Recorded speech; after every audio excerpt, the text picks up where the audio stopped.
सोहम गोयल जी, मुंबई से। राधा राधा महाराज जी, मेरा सवाल है कि हमें भगवान दिखते क्यों नहीं महाराज जी? राधा इन नेत्रों की क्षमता नहीं है। राधा ये जो नेत्र बने हैं ये त्रिगुण माया से बने हैं। ये तीन ही देख सकते हैं, सतोगुण, रजोगुण, तमोगुण।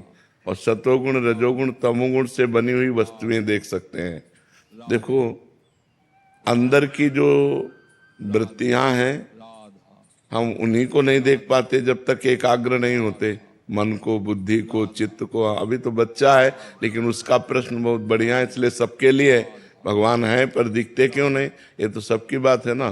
तो जब तक हमारे नेत्रों में प्रेम नेत्र नहीं आएंगे तब तक हम भगवान को नहीं देख सकते।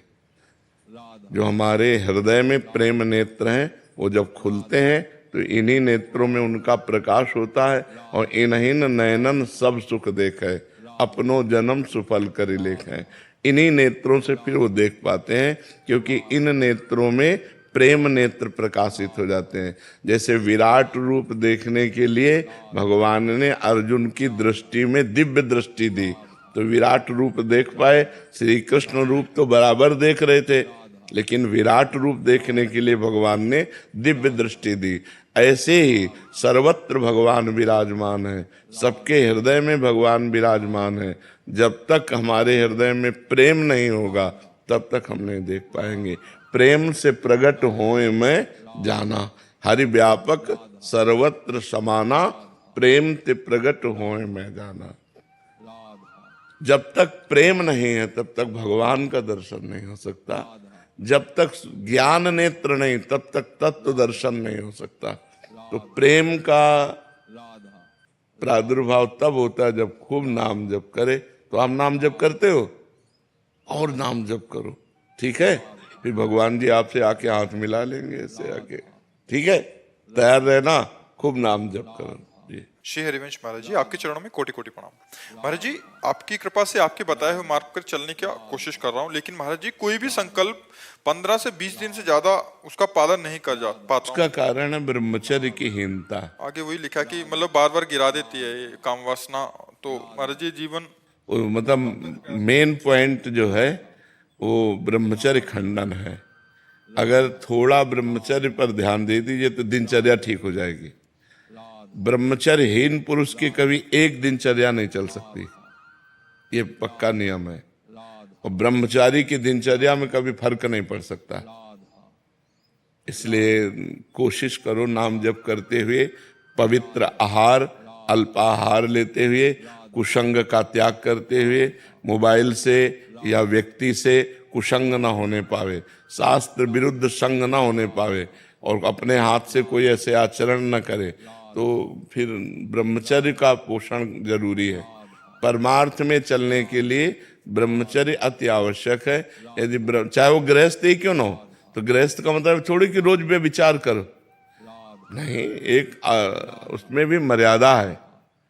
शास्त्र में वर्णन है कि मासिक धर्म के होने के 1 सप्ताह बाद पवित्र होने पर संतानोत्पत्ति के लिए गृहस्थ धर्म में लिखा हुआ है 1 महीने में एक बार संतानोत्पत्ति के लिए मासिक धर्म के 1 सप्ताह बाद बकाया ब्रह्मचर्य रहे। तो गृहस्थ में भी ब्रह्मचर्य की आवश्यकता है। ऐसा थोड़ी कि मनमानी आचरण तो फिर नष्ट हो जाएगा, क्योंकि जीवनी शक्ति है ब्रह्मचर्य।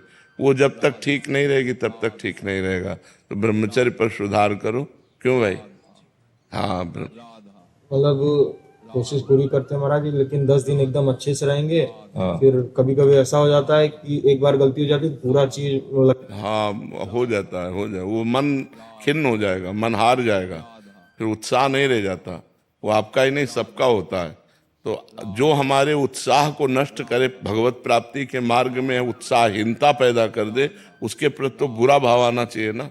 धिक्कार है हमारे जीवन को, जो मैं ऐसे गिर जाता हूँ, अब नहीं गिरूंगा, फिर चलो, फिर अगर गिर जाओ तो फिर अंदर से क्लेशित हो, फिर तो एक दिन आप ऐसा आएगा क्रॉस कर जाओगे। और अगर आप हार गए तो फिर परमार्थ से भ्रष्ट कर देगा। जब हमसे गलती हो जाती है तो सीधा हमारे परमार्थ पे अटैक होता है।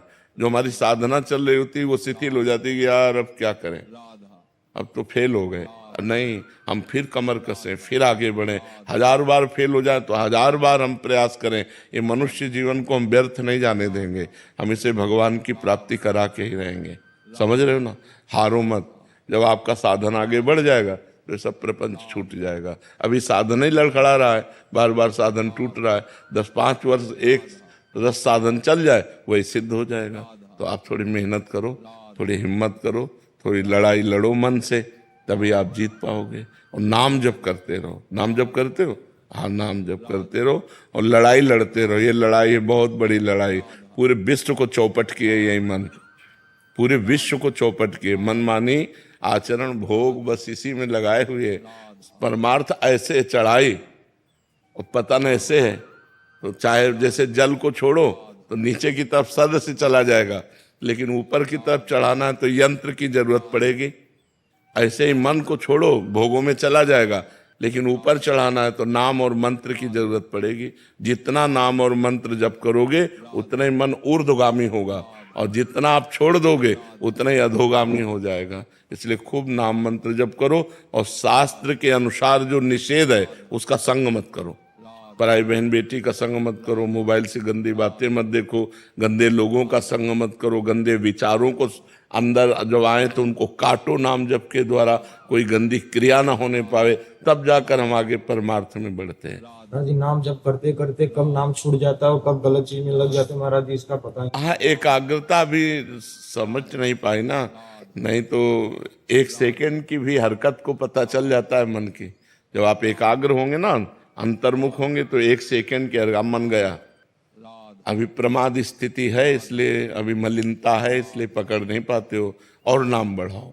फिर भी अपने को सौभाग्यशाली मानते हैं कि आपका सानिध्य प्राप्त हुआ, नहीं तो पूर्व कर्म को बिल्कुल मतलब कब के खत्म हो चुके हो तो महाराज। हाँ बिल्कुल, नहीं आप हिम्मत करके चलो, जीतना है, हारना नहीं। ठीक है, आप हिम्मत करके